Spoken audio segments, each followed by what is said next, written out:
कैसे हो आप सब। मैं ना भागी भागी जा रही हूँ विहान को मम्मी के पास छोड़ के जा रही हूँ। पापा जी का फ़ोन आया, नाराज़ है, गुस्सा है मेरे से। कह रहे हैं मैंने सुबह की पता नहीं कोई चीज़ तैयारी कर रखी हो कि मक्की वक्की भून के, बोलते मेरी रेसिपी को तूने वीडियो नहीं बनाया, मेरी रेसिपी पूरी ख़राब हो गई। मतलब कुछ ऐसा होगा जो इतनी देर में बनानी होगी। तो मैं भागी भागी इसलिए जा रही हूँ। पहले ही ऑलरेडी काफ़ी डांट पड़ गई है फ़ोन पे, तो जाके नहीं गई तो और गुस्सा करेंगे। तो डांट पड़ी। तो अभी देख लीजिए मैं पापा जी की थोड़ी मदद करवा रही हूँ, यहाँ पे बैठ के थोड़ी सी वीडियो भी बनाने लग रही हूँ। तो जी यहाँ पे मैं घर पे आ गई हूँ और अभी विहान बाबू सो रहे हैं और मैं थोड़ा स्टोर की सफाई करने लग रही थी। एक्चुअली पता है क्या, ये डब्बे यहाँ निकाल के रखे थे, देखो रसोई के सारे। सोचा था आज मिस्त्री भैया लग जाएंगे, काम शुरू हो जाएगा, मॉड्यूलर किचन बनवानी थी। पर बहुत ज़्यादा मतलब है, मतलब पता चला ना तो 30,000 रुपये, 30,000 रुपीज़ का पूरा खर्चा बैठेगा। तो मना कर दिया एक बार के लिए, क्योंकि एक बार ये वो है ना कि मेरे को भी पैसे पापा जी के भी चुकाने हैं। अगर मैं इतना सारा खर्चा करूँगी तो कैसे मैनेज होगा ना। तो इसके लिए मैंने ये सोचा है कि 1 मिनट, जो ये रसोई है ना ऊपर, या तो मैं स्लैब गिरवा दूँ या फिर मैं एक ना लकड़ी का फट्टा लगवा के उस पर वॉलपेपर से सजा दूँ। तब बस मेरे को तो यही चाहिए ना कि मेरी रसोई थोड़ी मैनेज हो जाए, जो नीचे सामान रखा है वो ऊपर रखा जाए स्लैब पे। तो अभी मैं फटाफट इतने थोड़ी सफाई कर देती हूँ स्टोर की। तो रूम की मैंने क्लीनिंग कर दी है। ये सारा नीचे से सारा साफ़ कर दिया, आप देख लीजिए। ये ऊपर भी सारा सेट कर दिया है। मेरे साथ पता है क्या होता है, मैं ना वीडियो में मैं जैसा फील कर रही होती हूँ ना, मैं मतलब वैसे ही आ जाती हूँ आपके सामने। तो अभी थोड़ा सा मैं इस टाइम अच्छा महसूस नहीं करती हूँ। एक्चुअली पता है क्या है, मैं आपको बताती हूँ। मैंने बात आपको शायद पहले ही बताई थी कि मैंने एक भैया है उनको ना पैसे दिए थे और उन्होंने मेरे आज तक पैसे वापस नहीं किए। पिछले 3-4 महीने हो गए मैं कॉन्टीन्यूसली उनसे मेरे पैसे मांग रही हूँ। ज़्यादा नहीं है, मैं नहीं कहूँगी लाखों रुपये हैं, 1800 रुपये हैं। पर मेरा ना दिल दुखता है, मेरे को बुरा लगता है। देखो मेहनत से कमाए हुए मेरे खुद के पैसे थे, जिस इंसान के सर पे हस्बैंड भी नहीं है, ऐसी लड़की के मतलब आप पैसे वापस नहीं कर रहे हो, कितनी शर्म की बात है। आपकी खुद की फैमिली है, पत्नी है, लड़की है, गुड़िया है, और आप मेरे पैसे नहीं कर रहे हो वापस। मैंने पहले भी मांगे, उन्होंने मेरे को बोल दिया कि नहीं, हम हर बार जब भी मैं पैसे मांगती हूँ ना उन भैया से, वो मेरे को हमेशा एक तारीख दे देंगे और उस तारीख पे गायब हो जाते हैं। और फिर मतलब आगे देंगे हर मतलब बिना अपने आप से, जैसे आज 18 तारीख है ना तो अगले महीने की 5 बोल देंगे अपने आप से, मन से अगले महीने की 5 को दूंगा। और अगले महीने की 5 कभी आती नहीं। जब 5 तारीख को बोलो तो कह देंगे कि मैं 20 को दूंगा, 28 को दूंगा। ऐसे कर करके मेरे 1800 रुपये नहीं दिए। इवन जो मकान मालिक है ना मेरे, जो पिछले वाले, वो अच्छे थे बाय नेचर। उन्होंने मेरे को बोला कि आप ना अपने पैसे निकलवा लो, क्योंकि वो जो पर्सन है वो हमारे भी कम से कम 10-12 हज़ार रुपये खा चुका है, और वो पैसे नहीं देता। वो ऐसे झूठ बोलता है, फिर टरकाता है, नहीं पैसे वापस करता। तो मेरा ना बड़ा मन अंदर से ऐसे फीलिंग आ रही है इस टाइम।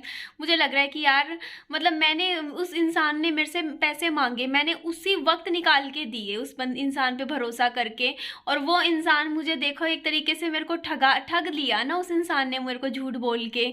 तो बुरा तो लगता है, देखो फील होता है कि देखो यार, चाहे वो पैसे मैं खुद भी बहुत पैसे खर्चती हूँ, लेकिन मेरे को ये तो नहीं लगता ना कि जैसे किसी ने मेरे पैसे इस तरीके से निकाल लिए। बुरा लगता है, मूड खराब होता है। मैंने ना ये सारे देखो पिलो कवर्स जो हैं, ये पिलो हैं, सारे यहाँ पे रख दिए देखो। और ये टेडी बियर्स भी यहाँ कमरे में रख दिए हैं। पता है क्यों? क्योंकि इस कमरे में थोड़ा स्पेस ज़्यादा है। देखो ये कमरा थोड़ा खाली खाली सा है, और ये कमरे में ना अगर मैं सोफ़ों के ऊपर यहाँ पे ये कुशन कवर्स, ये कुशन्स लगा देती हूँ, टेडी बियर वगैरह लगाती हूँ, तो कमरा थोड़ा सा कई बार ना कंजस्टेड लगने लग जाता है। अब थोड़ा ठीक लग रहा है कमरा, देखो है ना, थोड़ा सा वो सब निकालने के बाद। जैसे अब देखो सोफ़ा भी मेरे को अब ज़्यादा अच्छा लग रहा है, बल्कि ना बिना इनके कुशन्स के अब बढ़िया लग रहा है मुझे। यहाँ से भी देख लो आप, यहाँ मैं दिखाती हूँ, ये देखो इस तरीके से अब ज़्यादा मुझे बढ़िया लग रहा है। मुझे पता है, मैं एक मिडिल क्लास फैमिली से बिलोंग करती हूँ और मैंने कभी भी मतलब मैं मतलब हमेशा ऐसी लड़की रही हूँ उनमें से, जो कि अगर कोई 100 रुपए की भी चीज़ खरीदनी है ना तो 10 बार सोचना है कि पहले कि ना, नहीं निधि, इसके बिना काम चल सकता है नहीं, क्या सच में इस चीज़ की ज़रूरत है। इस तरीके का मेरा नेचर है। मैं ना मतलब आप मुझे ये सोच सकते हो कि मैं कंजूस नेचर की रही हूँ शुरू से, कॉलेज टाइम से, स्कूल टाइम से। मतलब बहुत ही सोच सोच के माइंडफुली मैं पैसा खर्चती थी। मैं कभी पैसा मैंने खराब नहीं किया। मैंने अपनी ज़िंदगी में, मैं सच्चाई बता रही हूँ, मैंने फर्स्ट टाइम इतना मतलब पैसा मैंने खर्चा है जब ये घर लिया, उसकी डेकोरेशन पे और बाकी सारी चीज़ों पे मैंने मतलब खुला पैसा अब जाके कभी खर्चा है, वरना इससे पहले मैंने कभी भी ऐसे नहीं, मैंने खुद कमाया भी है ना तब भी मैंने कभी नहीं खर्चा इस तरीके से पैसा। तो कई बार ना थोड़ी गिल्ट फील होती है। जैसे अब आप बोलोगे कि ना बच्चे के कपड़ों के लिए ऐसे बोल रही है, लेकिन पता है क्या है, मैंने विहान के ना करीबन 10,000 रुपए की शॉपिंग कर ली कपड़ों की, मतलब खुशी में कर ली। बड़ा अच्छा लगा उस टाइम, बहुत अच्छा महसूस हो रहा था कि विहान के लिए ये खरीद रही हूँ, विहान के लिए वो खरीद रही हूँ। अंदर से मेरे को अभी भी बहुत अच्छा लगता है। लेकिन अब कहीं ना कहीं मुझे ऐसा फील भी होता है कि निधि तूने गलती करी, तेरे को ना एक साथ छोटे बच्चे के इतने सारे कपड़े नहीं लेने चाहिए थे, क्योंकि अब वो इकट्ठे छोटे हो जाएंगे 3-4 महीने में और उसके बाद कोई काम के नहीं रहेंगे। तो पहले मैं क्या करती थी, इससे पहले मैं 2 जोड़ी या 3 जोड़ी बच्चे के कपड़े खरीद लेती थी और वो पहनाती थी विहान को, और जब वो पूरे फेडेड हो जाते थे, खराब हो जाते थे, तो उसके बाद मैं नए खरीदती थी। तो वो चीज़ मेरे लिए, मेरे को लग रहा है ज़्यादा ठीक रह रही थी, क्योंकि इससे ना मेरा पैसा बिल्कुल भी खराब नहीं जा रहा था। अब मुझे ये पता है, मैंने शौक शौक में पता है कितनी, करीबन मैंने 20 पैंटें खरीदी। हो सकता हो क्या पता सर्दियों में काम आ भी जाए, अब ठंड पड़ेगी तो इतनी जल्दी नहीं भी कपड़े धुलते, तो देखते हैं बाकी आगे से। और एक चीज़ मेरे को ये भी अंदर से गिल्ट फील होता है, पता है मैं कभी पैसा खराब नहीं करती, करना नहीं चाहती। और मेरे को मन में ये चीज़ आ रही है कि यार मैंने ना बच्चे के ना बिल्कुल साइज़ के कपड़े खरीद लिए। एक साइज़ बड़ा ले लेती ना तो अगली सर्दियों में भी आ जाते, या अभी गर्मियों में भी पहने जाते। तो अब जैसे 15-20 दिन पहले तो विहान के हल्के हल्के ढीले आ रहे थे, जैसे कपड़े धोने के बाद अब थोड़े फिटिंग के आ रहे हैं। अभी तो आ जाएंगे 3-4 महीने, उसके बाद नहीं।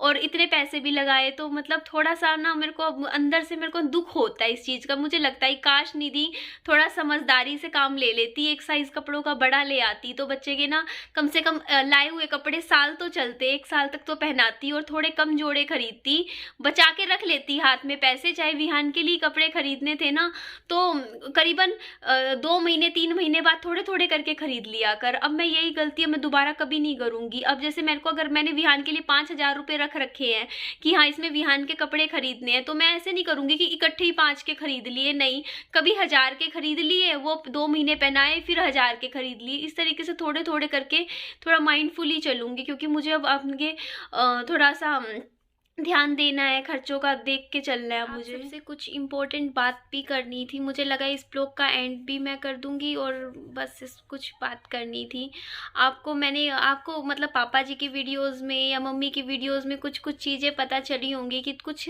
चल रहा है, क्या बात है क्या नहीं, तो मैं थोड़ा सा आपको क्लियर कर देती हूँ। एक्चुअली मम्मी कह रहे हैं कि उनको अलग रहना है, उनको नहीं रहना, ना मेरे साथ रहना ना वहाँ रहना। तो मेरी बात हो रही थी मम्मी से, तो मैंने मम्मा को बोला कि मम्मी आप यहाँ पर रह लो मेरे साथ, हमारे साथ रह लो, विहान का भी अच्छे से ध्यान रखा जाएगा। तो मम्मी कह रहे हैं कि तेरे घर में सामान मेरा नहीं आएगा, उनको अपना बेड रखवाना है, और उनको अपनी पेटी रखवानी है, और ये दिक्कत आ रही है जिसका मतलब सोल्यूशन नहीं निकल रहा। तो मैंने मम्मी को बोला कि आप एक काम करो, मैं एक आगे की तरफ जो घर का जो बरामदा है वहाँ पे एक छोटा सा स्टोर रूम बनवा देती हूँ, वहाँ पे आपकी पेटी आ जाएगी आराम से। हाँ, बेड का कुछ नहीं कर सकते कि बेड नहीं आ सकता यहाँ पे, बेड की जगह ये जो छोटा वाला हमारे बेड रखा है उसी में ही एडजस्ट करना पड़ेगा।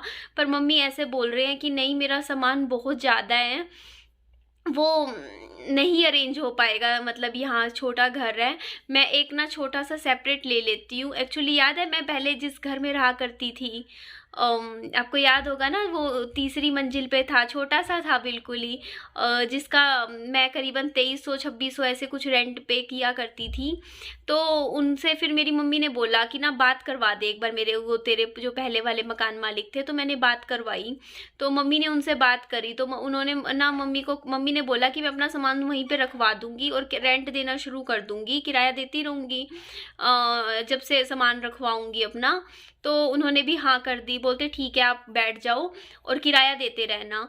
तो ये बात हुई है। तो मम्मी कह रहे हैं कि ना मैं ना मतलब पिछली वाली गली में मम्मी बोल रहे हैं कि अब जैसे मैं यूट्यूब पे वीडियोस बनाती हूँ, मेरी मम्मी की बात कहना ही है, तो कुछ किराया मैं अपने आप निकाल लूँगी। मैंने कहा मम्मी किराए की तो कोई बात नहीं, किराया तो मैं भर दूँगी, लेकिन अलग रहने की ज़रूरत क्या है? लोग भी कहेंगे कि देखो लड़की का घर रहा, लड़के का घर रहा, फिर भी आप अलग रह रहे हो।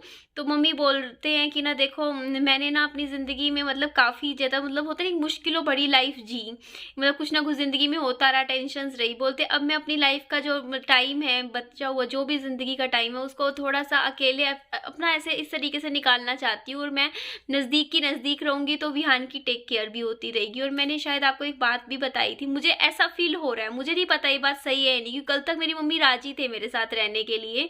एक्चुअली मेरी याद है मैंने मेरी सास की बात मेरी मम्मी को बता दी। मेरी सास ने ये बात बोली थी कि अपनी बेटी, तेरी मम्मी का तो पहले से ही शुरू से यही मकसद था कि अपनी बेटी के कमाई पे जीना चाहती थी तेरी मतलब माँ, और अपनी बेटी के घर में रह रही है, मतलब इस तरीके की कोई बात बोल दी थी। तो ये बात मैंने ऐसी कैसी उठा के मेरी मम्मी को बता दी। तो मुझे ऐसा लग रहा है कि ना शायद उस दिन से मेरी मम्मी के दिमाग में, क्योंकि उस दिन से पहले तक मेरी मम्मी यहीं पर ही मेरे साथ रहने को राजी थे, और पता नहीं अब क्या मन में आई, मेरी मम्मी के माइंड में कहीं ना कहीं ये बात आ चुकी है कि अगर वो मेरे साथ रहेंगे तो लोग मम्मी को ये ना बोल दे कि हाँ बेटी के साथ रह रही है। आप समझ रहे हो उस चीज को कि मतलब बेटी की कमाई खा रही है जिस तरीके से, मतलब ये बात पहले भी बोली गई थी। तो मेरे मम्मी के माइंड में चीजें जा चुकी हैं। तो अब मैं कोशिश तो पूरी कर रही हूँ कि मम्मी को समझाऊं, लेकिन मम्मी नहीं समझ रहे हैं। कहीं ना कहीं मेरी मम्मी को ये लग रहा है कि लोगों को ये ना लगे, आप समझ रहे हो क्या चीज है। तो ये मुझे नहीं पता, मेरे को पक्का नहीं पता कि ये कारण है, बट मुझे ऐसा फील हो रहा है कि कहीं मेरी मम्मी ये चीज़ अपने दिमाग में ना लेके बैठ गई हो, जिसकी वजह से मम्मी ने यहाँ से जाने का फैसला किया है। बाकी मुझे नहीं पता, अभी धीरे धीरे देखो क्या पता, तब तक अभी तो मम्मी ने 1 तारीख तक का टाइम दिया है। आज तो मतलब देख लो 15-16 यही तारीख चल रही है, तो क्या पता मम्मी का मूड थोड़ा बदल जाए, हम मना लें या कुछ और तरीका ढूंढें। या मैं अपने घर में सोच रही हूँ कि यहाँ पे थोड़ा सा आगे स्टोर रूम का कुछ काम करवाऊँ, जुगाड़ करवाऊँ कि मम्मी का सामान आ जाए। तो देखते हैं क्या होगा, वो तो भी टाइम ही बताएगा। जो भी होता है आपको बता दूंगी मैं। तो चलिए इस वीडियो का मैं यहीं एंड कर रही हूँ। अपना ध्यान रखिए, खुश रहिए, और मेरी वीडियो अच्छी लगे तो मेरी वीडियो को लाइक कीजिएगा और मेरे चैनल को सब्सक्राइब कीजिएगा। Bye bye, take care.